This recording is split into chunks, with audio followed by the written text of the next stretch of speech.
میرے پیارے بھائیوں، دوستوں اور بزرگوں، پردہ نشین اسلامی روحانی ماؤں اور بہنوں، سب تعریفیں اللہ ذوالجلال والاکرام کے لیے جو الرحمن علی العرش استوی ذات ہے۔ درود و سلام امام الانبیاء محمد الرسول اللہ صلی اللہ علیہ وآلہ وسلم کی ذات بابرکات پر درود و سلام کا نذرانِ عقیدت پیش کرنے کے بعد اللہ رب العالمین سے دعا گو ہوں کہ آج آپ کے اس علاقے میں اللہ رب العالمین نے قرآن اور حدیث کا پیغام دینے کی توفیق عطا فرمائی۔ وقت کم ہے جبکہ دلائل زیادہ ہیں۔ میں انشاءاللہ کوشش کروں گا کہ تھوڑے سے وقت کے اندر میں قرآن و سنت کا پیغام آپ تک پہنچاؤں۔ پیارے بھائیوں اور دوستوں،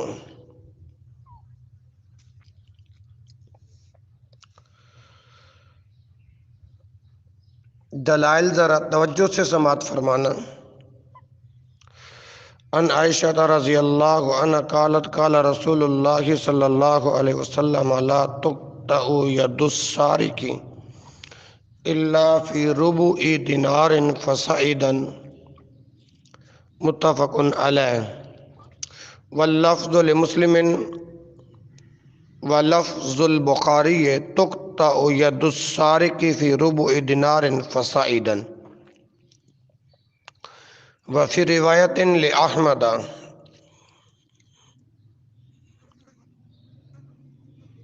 اقطعوا فی ربع دینار ولا تقطعوا فیما هو ادنی من ذلك۔ وعن ابن عمر رضی اللہ عنہما ان النبی صلی اللہ علیہ وسلم قطع فی مجنن ثمنہ ثلاثۃ دراہم، متفق علیہ۔ حضرت عائشہ رضی اللہ عنہ سے روایت ہے کہ رسول اللہ صلی اللہ علیہ وسلم نے فرمایا کہ چور کا ہاتھ نہیں کاٹا جائے گا مگر ربع دینار یا اس سے زیادہ مالیت کی چوری میں۔ بخاری و مسلم۔ یہ لفظ مسلم کے ہیں اور بخاری کا لفظ یہ ہے کہ ربع دینار یا اس سے زیادہ مالیت کی چوری میں چور کا ہاتھ کاٹا جائے گا۔ اور احمد کی ایک روایت میں ہے کہ ربع دینار کی چوری میں ہاتھ کاٹ دو اور اس سے کم مالیت کی چوری میں نہ کاٹو۔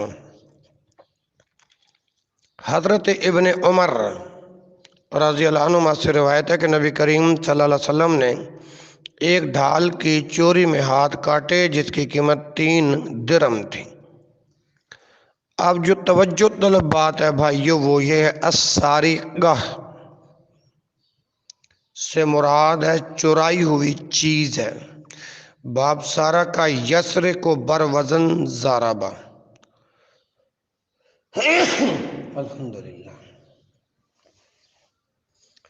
اور باب استارقہ یستارق بر وزن افتعال، چورانا۔ سارق اور سروق چور کو کہتے ہیں۔ اصطلاحاً چوری کسی کا مال اس کے حفاظت کی جگہ سے چھپ کر لینے کو کہتے ہیں جسے لینا جائز نہ ہو۔ فصاعداً کا معنی ہے ولو زادہ، اگر اس سے زیادہ ہو۔ مجنن ڈھال کو کہتے ہیں۔ ان احادیث میں چور کا ہاتھ کاٹنے کا نصاب مذکور ہے اور وہ ہے دینار کا چوتھائی حصہ یا 3 درہم۔ ان دنوں 3 درہم اور چوتھائی دینار کی قیمت برابر تھی۔ اگر چور اتنی یا اس سے زیادہ مالیت کی چیز چرائے گا تو پھر اس کا ہاتھ کاٹا جائے گا، بصورت دیگر نہیں۔ جمہور علماء اور خلفائے اربعہ اسی کے قائل ہیں۔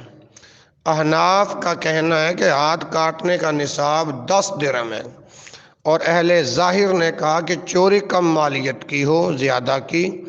قرآن آیت کے عموم اور رسول اللہ صلی اللہ علیہ وسلم کے جو فرامین ہے اس سے چور کا ہاتھ کاٹ دیا جائے گا۔ واضح رہے کہ اس مسئلے میں امام شوکانی نے 11 اور حافظ ابن حجر نے 19 مذاہب نقل فرمائے۔ تفصیل کا جو طالب ہے وہ ان کی طرف رجوع کر سکتا ہے۔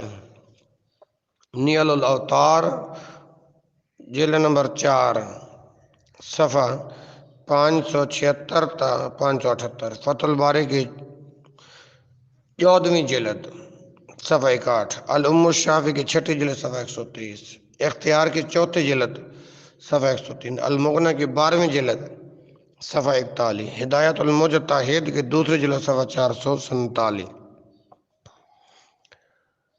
تو جمہور کا موقف جو ہے وہ صحیح احادیث کے مطابق ہونے کے بنا پر راجح ہے۔ وعن ابی ہریرہ رضی اللہ عنہ قال قال رسول اللہ صلی اللہ علیہ وسلم لعن اللہ السارق یسرق البیضۃ فتقطع یدہ ویسرق الحبل فتقطع یدہ، متفق علیہ۔ ایضا حضرت ابو ہریرہ رضی اللہ عنہ سے روایت ہے کہ رسول اللہ صلی اللہ علیہ وسلم نے فرمایا، اس چور پر اللہ کی لعنت ہو جو انڈا چوری کر کے اپنا ہاتھ کٹوا لیتا ہے اور رسی چوری کر کے اپنا ہاتھ کٹوا لیتا ہے۔ اس حدیث سے بظاہر یہی معلوم ہوتا ہے کہ خواہ کوئی معمولی چیز کی ہی چوری کرے اس کا ہاتھ کاٹ دیا جائے گا۔ اہل ظاہر نے اسی سے استدلال کیا ہے، لیکن دیگر اہل علم نے اس حدیث کی وضاحت یوں کی ہے، اگرچہ انڈا اور رسی معمولی اشیاء ہیں، لیکن جب انسان اس کی چوری شروع کر دیتا ہے تو آہستہ آہستہ اس سے چوری کی عادت ہو جاتی ہے، اور پھر وہ ایک دن اس چیز کی بھی چوری کر گزرتا ہے جس کی قیمت نصاب سرقہ کے برابر ہوتی ہے، اور وہ اپنا ہاتھ کٹوا بیٹھتا ہے۔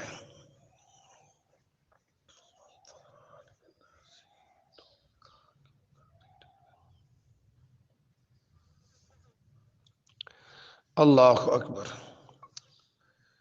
میرے پیارے بھائیو، اگلی حدیث سماعت فرمائیں۔ وعن عائشہ رضی اللہ عنہا ان رسول اللہ صلی اللہ علیہ وسلم قال اتشفع فی حد من حدود اللہ ثم قام فكتب فقال ایها الناس انما اهلك الذين قبلكم انهم كانوا اذا سرق فيهم الشريف تركوه واذا سرق فيهم الضعيف اقام عليه الحد، متفق علیہ۔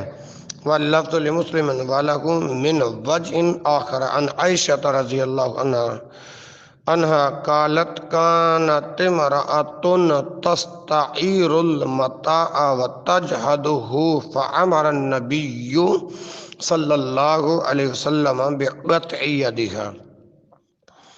حضرت عائشہ رضی اللہ عنہ سے روایت ہے کہ رسول اللہ صلی اللہ علیہ وسلم نے اسامہ بن زید رضی اللہ عنہ سے فرمایا، کیا تم حدود اللہ میں سے ایک حد کے بارے میں سفارش کرتے ہو؟ پھر آپ صلی اللہ علیہ وسلم کھڑے ہوئے اور خطبہ دیا اور فرمایا، اے لوگو، بلا شبہ تم سے پہلے لوگوں کو اس بات نے ہلاک کر دیا کہ جب ان میں کوئی معزز آدمی چوری کرتا تو اسے چھوڑ دیتے، اور جب کوئی کمزور چوری کرتا تو اس پر حد نافذ کر دیتے ہیں۔ بخاری مسلم، یہ لفظ مسلم کے ہیں، اور مسلم میں ہی ایک دوسری سند سے حضرت عائشہ رضی اللہ عنہ سے مروی کہ انہوں نے فرمایا، ایک عورت لوگوں سے ادھار چیزیں لیا کرتی تھی اور پھر انکار کر دیتی تھی، تو نبی کریم صلی اللہ علیہ وسلم نے اس کا ہاتھ کاٹنے کا حکم دیا۔ پہلی روایت سے معلوم ہوا کہ اللہ تعالیٰ کے مقررہ حدود کے معاملے میں کسی کی سفارش کرنا حرام ہے، خواہ کوئی مالدار ہو یا غریب، بادشاہ ہو یا فقیر، غیر ہو یا عزیز۔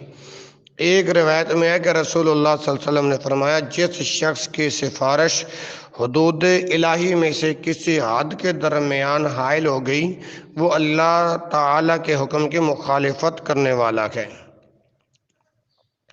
ابو داؤد میں یہ حدیث ہے 3068 نمبر ہے، احمد کے اندر نمبر ہے 5544، حاکم کی 4 جلد صفحہ 383۔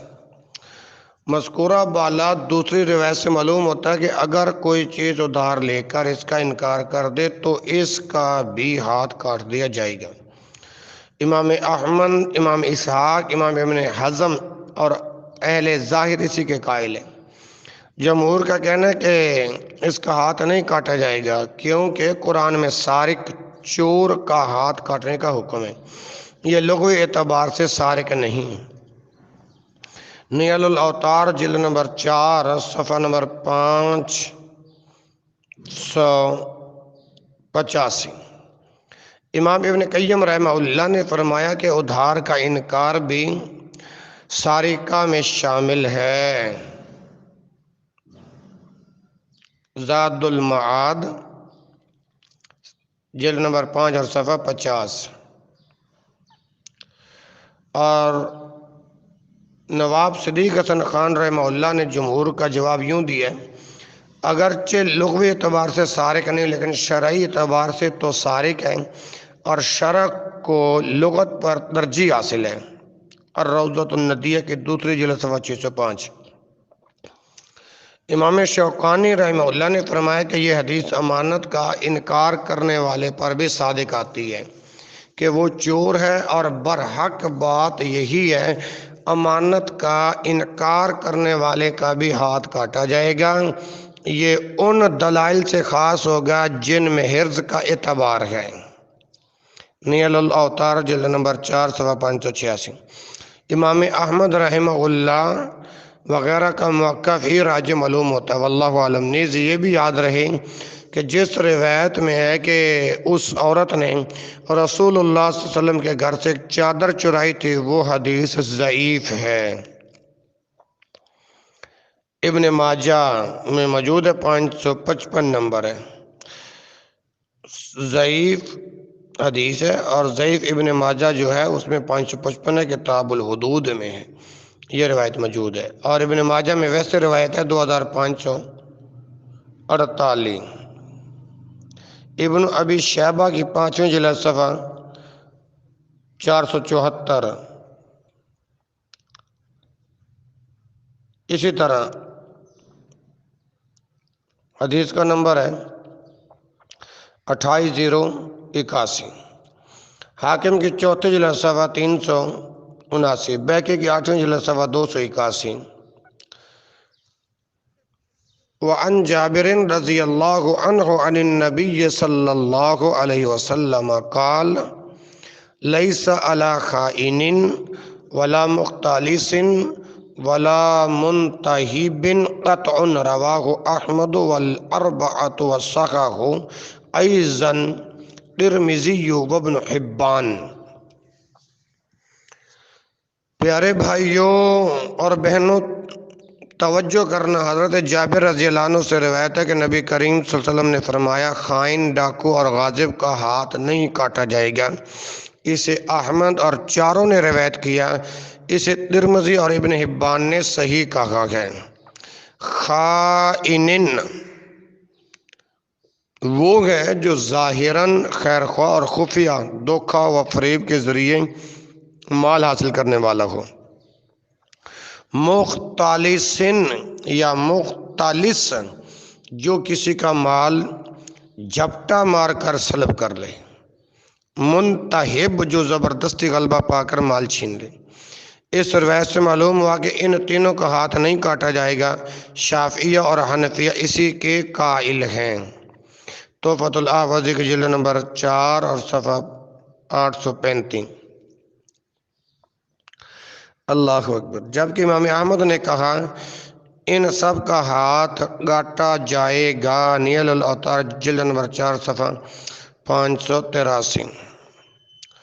امام نووی رحمہ اللہ نے نقل فرمایا کہ قاضی عیاض نے فرمایا، اللہ تعالی نے ہاتھ کاٹنے کی سزا چور پر واجب کی ہے، جبکہ اس کے علاوہ اختلاس، انتہاب اور غضب میں نہیں۔ شرح مسلم کی 6 جلد صفحہ 199۔ اسی طرح پہلا موقف ہی راجح ہے۔ وعن رافع ابن خدیج رضی اللہ عنہ قال سمعت رسول اللہ صلی اللہ علیہ وسلم یقول لا قطع فی ثمر ولا قصر رواہ المذکورون وصاغہ ایضا الترمذی وابن حبان۔ حضرت رافع بن خدیج رضی اللہ عنہ سے روایت ہے کہ میں نے رسول اللہ صلی اللہ علیہ وسلم کو فرماتے ہوئے سنا، پھل اور درخت خرما کے گوند کی چوری میں ہاتھ کاٹنے کی سزا نہیں ہے۔ اسے احمد اور چاروں نے روایت کیا اور ترمذی اور ابن حبان نے اسے صحیح کہا۔ گاسارا سے مراد وہ گوند ہے جو کھجور کے درخت کے وسط میں ہوتی ہے اور اسے کھایا بھی جاتا ہے۔ اس روایت سے معلوم ہوا پھلوں اور درخت خرما کی گوند کی چوری میں ہاتھ کاٹنے کی سزا نہیں دی جائے گی۔ دراصل چوری کی سزا کے لیے اہل علم نے یہ شرط لگائی ہے کہ وہ چیز محفوظ جگہ سے چرائی گئی ہو، اور اہل مدینہ کے باغات چونکہ غیر محفوظ ہوا کرتے تھے، اس لیے ان کے پھلوں کی چوری کو قطع ید سے مستثنیٰ کیا گیا، جبکہ امام شافعی رحمہ اللہ نے فرمایا ہے لیکن یہ یاد رہے اگر باغات کے گرد دیوار یا کوئی اور باڑ وغیرہ لگا کر انہیں محفوظ کر لیا گیا ہو تو پھر وہاں سے پھل چرانے والے کا ہاتھ کاٹا جائے گا، بشرطی کا چوری شدہ پھل کی قیمت نصاب سرقہ یعنی 4 دینار یا 3 درہم تک پہنچتی ہو۔ وعن ابی امیۃ المخزومی رضی اللہ عنہ قال اتی رسول اللہ صلی اللہ علیہ وسلم بلص قد اعترف اعترافا ولم یوجد معه متاع فقال له رسول اللہ صلی اللہ علیہ وسلم ما اخالک سرقت قال بلا فأعاد علیہ مرتين او ثلاثا فأمر به فقطع وجيء به فقال استغفر الله وتب عليه فقال استغفر الله وتب عليه فقال استغفر الله وتوب إليه فقال اللهم تب عليه ثلاثا اخرجه ابو داود واللفظ له واحمد والنسائي ورجال ثقات واخرجه الحاكم من حديث ابي هريرة رضي الله عنه فساقه بمعناه وقال فيه اذهبوا به فاقطعوه ثم احسموه واخرجه البزار ايضا وقال لا بأس به۔ حضرت ابو امیہ مخزومی رضی اللہ عنہ سے روایت ہے کہ رسول اللہ صلی اللہ علیہ وسلم کے پاس ایک چور لایا گیا، اس نے چوری کا اعتراف بھی کر لیا لیکن اس سے سامان برآمد نہ ہوا، تو آپ صلی اللہ علیہ وسلم نے اسے فرمایا میں خیال نہیں کرتا کہ تم نے چوری کی ہو۔ اس نے کہا کیوں نہیں؟ آپ صلی اللہ علیہ وسلم نے 2 مرتبہ یا 3 مرتبہ اسی طرح دہرایا، پھر آپ صلی اللہ علیہ وسلم نے اس کے متعلق حکم دیا کہ اس کا ہاتھ کاٹ دیا گیا، پھر اسے لایا گیا تو آپ صلی اللہ علیہ وسلم نے فرمایا اللہ تعالیٰ سے معافی مانگ اور توبہ کر۔ اس نے کہا میں اللہ تعالیٰ سے معافی مانگتا ہوں اور توبہ کرتا ہوں۔ آپ صلی اللہ علیہ وسلم نے 3 مرتبہ فرمایا اے اللہ اس کی توبہ قبول فرما۔ اسے ابو داود احمد نسائی نے روایت کیا، یہ لفظ ابو داود کے ہیں اور اس کے راوی ثقہ ہیں، اور حاکم نے حضرت ابو ہریرہ رضی اللہ عنہ سے اسی کے ہم معنی روایت نقل کی ہے، اور اس میں ہے کہ آپ صلی اللہ علیہ وسلم نے فرمایا اسے لے جاؤ، اس کا ہاتھ کاٹ دو، پھر اسے داغ دو۔ اسے بازار نے روایت کیا اور کہا ہے اس کی سند میں کوئی حرج نہیں۔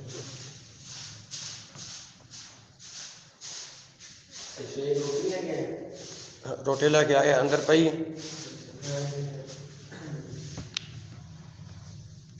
اسی طرح میرے محترم بھائی اس روایت کے اندر جو لفظ آیا ہے لام زیر سواد لس سواد 2 زر سن لسن یعنی لس چور کو کہتے ہیں، اس کی جمع لصوص آتی ہے۔ ما اخالو کا سرقتا میرا خیال نہیں کہ تم نے چوری کی ہو، اس بات سے اسے آپ نے اعتراف سے رجوع کرنے کی تلقین کرنا تھا۔ احسموہ فعل امر کا صیغہ ہے، باب حسمہ یحسم بر وزن ضربہ سے، اس کا معنی ہے داغ دینا۔ اس روایت سے استدلال کیا جاتا ہے کہ چوری کی حد نافذ کرنے کے لیے چور کی طرف سے کم از کم 2 مرتبہ اقرار ضروری ہے۔ امام احمد اور امام ابو یوسف رحمہ اللہ اسی کے قائل ہیں، جبکہ امام مالک، امام شافعی اور امام ابو حنیفہ نے کہا ہے کہ 1 مرتبہ اقرار بھی کافی ہے۔ نیل الاوتار جلد نمبر 4 صفحہ 5، 8 اور 7 یعنی 587۔ یہی موقف راجح، کیونکہ اولاً مذکورہ بالا روایت ضعیف ہے، اور ثانیاً اس میں مجرد آپ صلی اللہ علیہ وسلم کے فعل کا ذکر ہے، جس سے کسی کام کا لازم و شرط ہونا ثابت نہیں ہوتا۔ علاوہ ازیں دوسری روایت سے معلوم ہوتا ہے کہ چور کا ہاتھ کاٹ کر اس کے زخم کو داغ دینا چاہیے تاکہ خون بند ہو جائے۔ اگرچہ یہ روایت بھی ضعیف ہے، لیکن اگر زخم کو داغا نہ جائے تو مسلسل خون بہنے کی وجہ سے اس کی ہلاکت واقع ہو جائے گی، جو کہ یقیناً ہاتھ کاٹنے سے مقصود نہیں۔ نیز مسلمانوں کی جان بچانا بھی فرض ہے، اور یہ خیر کے کام میں تعاون بھی ہے، اس لیے ہاتھ کاٹنے کے بعد کسی بھی دوا کے ذریعے خون بند کرنا ضروری ہے۔ یہاں یہ بھی یاد رہے کہ ہاتھ کاٹنے والے کو اجرت اور داغنے والے کو ادویہ وغیرہ کی قیمت بیت المال سے ادا کی جائے گی، بیت المال سے ادا کی جائے گی۔ حوالہ سبل السلام جلد نمبر 4 17-11 نمبر ہے۔ نیل الاوتار جلد نمبر 4 صفحہ 599۔ وعن عبد الرحمن بن عوف رضی اللہ عنہ ان رسول اللہ صلی اللہ علیہ وسلم قال لا یغرم السارق اذا اقیم علیہ الحد، رواہ النسائی وبین انہ منقطع وقال ابو حاتم ہوا منکر۔ حضرت عبد الرحمن بن عوف رضی اللہ عنہ سے روایت ہے کہ رسول اللہ صلی اللہ علیہ وسلم نے فرمایا، جب چور پر حد قائم کر دی جائے تو پھر مال کی ضمانت اس پر نہیں۔ اسے نسائی نے روایت کیا اور بیان کیا کہ یہ منقطع ہے، اور ابو حاتم نے اسے منکر کہا ہے۔ اس روایت سے استدلال کیا گیا ہے کہ اگرچہ چور کا ہاتھ کاٹ دیا جائے اور مال مسروق کا تلف ہو چکا ہو تو پھر اس کی ادائیگی چور کے لازم نہیں۔ امام ابو حنیفہ رحمہ اللہ نے یہی موقف اپنایا، لیکن یہ روایت ضعیف ہے، اس لیے یہ موقف درست نہیں، بلکہ اس سلسلے میں امام شافعی اور امام احمد کا موقف قوی ہے۔ ان کا کہنا ہے کہ چور پر مطلق 2 حق واجب ہو جاتے ہیں، ایک اللہ کا حق جو اقامت حد کی صورت میں ادا ہوتا ہے، دوسرا بندے کا حق جو مال مسروقہ کی واپسی کے ساتھ ادا ہوتا ہے۔ اگر وہ چیز اس کے پاس بے عینی ہی موجود ہو تو وہ اسے واپس کریں، اگر نہ ہو تو اس کی قیمت ادا کریں۔ اگر تنگ دست ہونے کی بنا پر قیمت ادا نہ کر سکے تو پھر بھی وہ دیگر حقوق مثلا قرض وغیرہ کی طرح اس کے ذمہ ثابت ہو جائے گا، اور جب وہ ادائیگی کے قابل ہو جائے گا تب اسے ادا کرے گا۔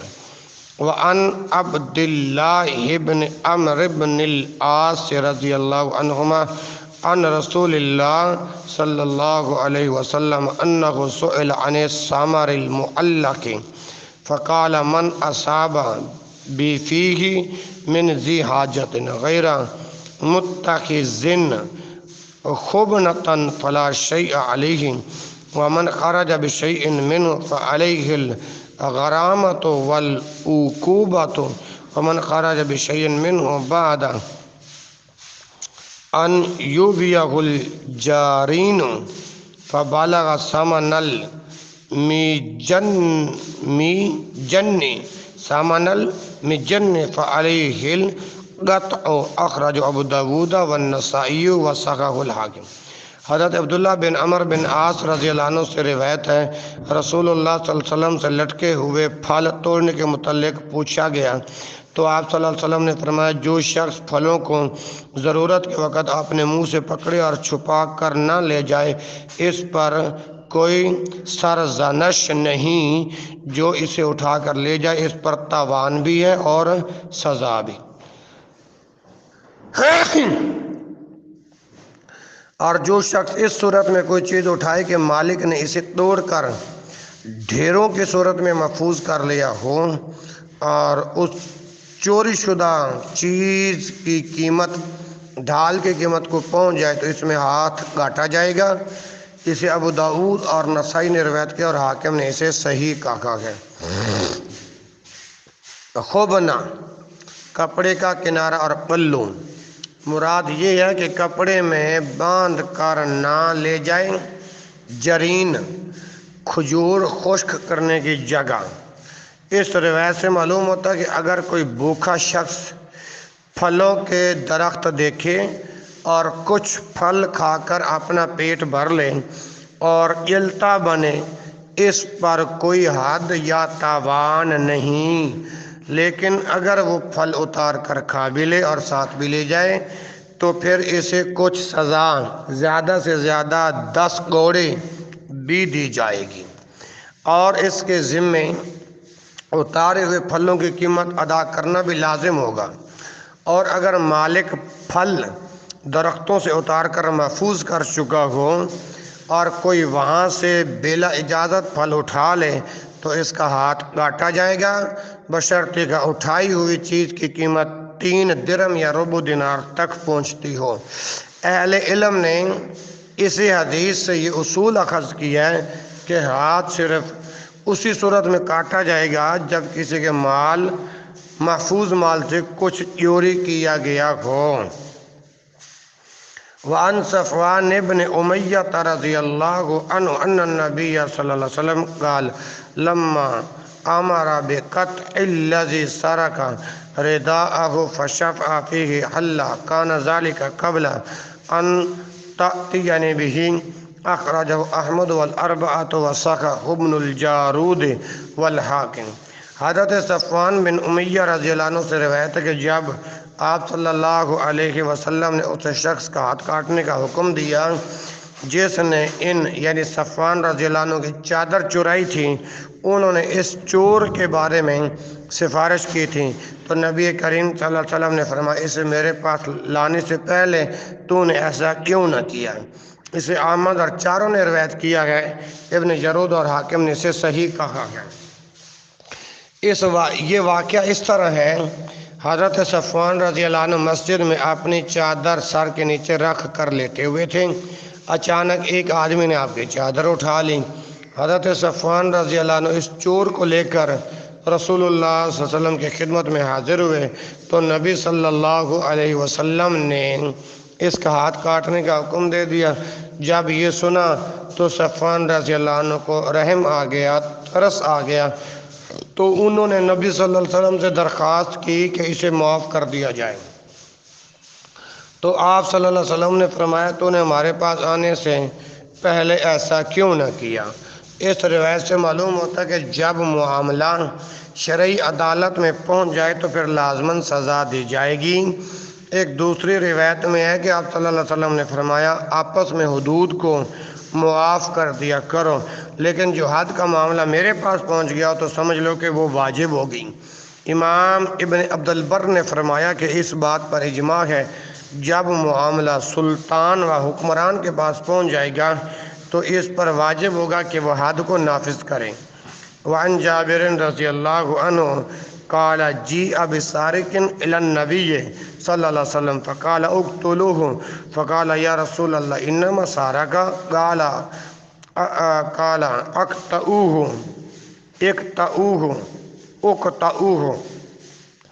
فقطع ثم جیء به الثانی فقال اقتلوه فذكر مثله ثم جيء به الثالثة فذكر مثله ثم جيء به الرابعة كذلك ثم جيء به الخامسة فقالوا اقتلوه أخرج أبو داود والنسائي واستنكره وأخرج من حديث الحارث بن حاطب رضي الله عنه نحوه وذكر الشافعي أن القتل في الخامسة منسوخ۔ حضرت جابر رضی اللہ عنہ سے روایت ہے کہ ایک چور کو نبی کریم صلی اللہ علیہ وسلم کے پاس لایا گیا تو آپ صلی اللہ علیہ وسلم نے فرمایا اسے قتل کر دو۔ لوگوں نے عرض کہ اللہ کے رسول اس نے تو چوری کی ہے۔ آپ صلی اللہ علیہ وسلم نے فرمایا اقطعوہ، اس کا ہاتھ کاٹ دو۔ چنانچہ اس کا ہاتھ کاٹ دیا گیا۔ پھر اسے دوسری مرتبہ آپ صلی اللہ علیہ وسلم کے پاس لایا گیا تو آپ صلی اللہ علیہ وسلم نے فرمایا اسے قتل کر دو۔ پھر اسی طرح ذکر کیا، پھر اسے تیسری مرتبہ آپ صلی اللہ علیہ وسلم کے پاس لایا گیا، پھر اسی طرح ذکر کیا گیا، پھر اسے اسی طرح چوتھی مرتبہ آپ صلی اللہ علیہ وسلم کے پاس لایا گیا، پھر پانچویں مرتبہ آپ صلی اللہ علیہ وسلم کے پاس لایا گیا تو آپ صلی اللہ علیہ وسلم نے فرمایا اسے قتل کر دو۔ اسے ابو داؤد اور نسائی نے روایت کیا اور اسے منکر قرار دیا، اور نسائی نے حارث بن حاتب رضی اللہ عنہ سے اس طرح روایت کیا، اور شافعی نے ذکر کیا یہ پانچویں مرتبہ قتل کرنے کا حکم منسوخ ہو چکا ہے۔ یہ روایت سب کے نزدیک ضعیف ہونے کی بنا پر قابل عمل نہیں۔ امام خطابی نے فرمایا مجھے کسی فقیہ کے متعلق یہ علم نہیں اس نے چور کو قتل کرنے کا فتویٰ دیا ہو، خواہ وہ کئی مرتبہ ہی چوری کر لے۔ کما فی توضیح الاحکام جلد نمبر 6 صفحہ 292، نسائی کی 8ویں جلد صفحہ 99۔ امام ذہبی نے اس روایت کو منکر کہا ہے، کما فی تلخیص جلد نمبر 4 صفحہ 382۔ تو اللہ رب العالمین ان جرائم سے بچنے کی توفیق عطا فرمائے۔ سبحانک اللہم و بحمدک، اشہد ان لا الہ الا انت، استغفرک و اتوب الیک۔